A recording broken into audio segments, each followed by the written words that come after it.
अस्सलाम वालेकुम, welcome to my channel. तो कैसे हैं आप सब? उम्मीद है आप खैरियत से होंगे। तो आज हम बनाएंगे बीफ कढ़ाई, जिसको बनाना बहुत ही आसान है। तो चलिए जी शुरू करते हैं।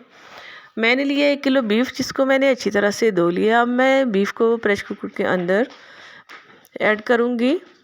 तो बीफ को ऐड करने के बाद इसके अंदर मैं डालूँगी 2 बड़े साइज़ के प्याज, जिनको मैंने इस तरह स्लाइस की तरह काट लिया था।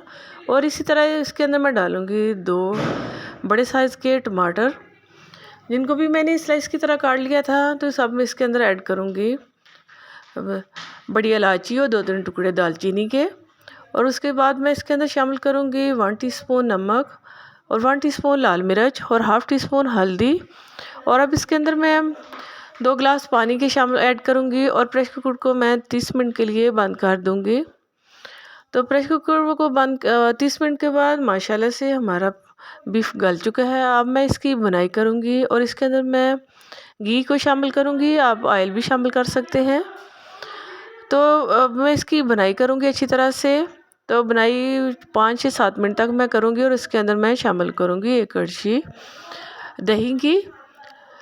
और क्योंकि दही कढ़ाई के अंदर दही डालने से बहुत ही मज़ेदार हमारी ग्रेवी तैयार होती है। तो उसके बाद इसके अंदर माशाल्लाह से हमारा बीफ भुन चुका है। अब मैं इसके अंदर शामिल करूँगी खुश्क धनिया पिसा हुआ। तो माशाल्लाह से हमारी बीफ कढ़ाई तैयार हो चुकी है। तो इसके अंदर मैं 1 लेमन निचोड़ लूँगी।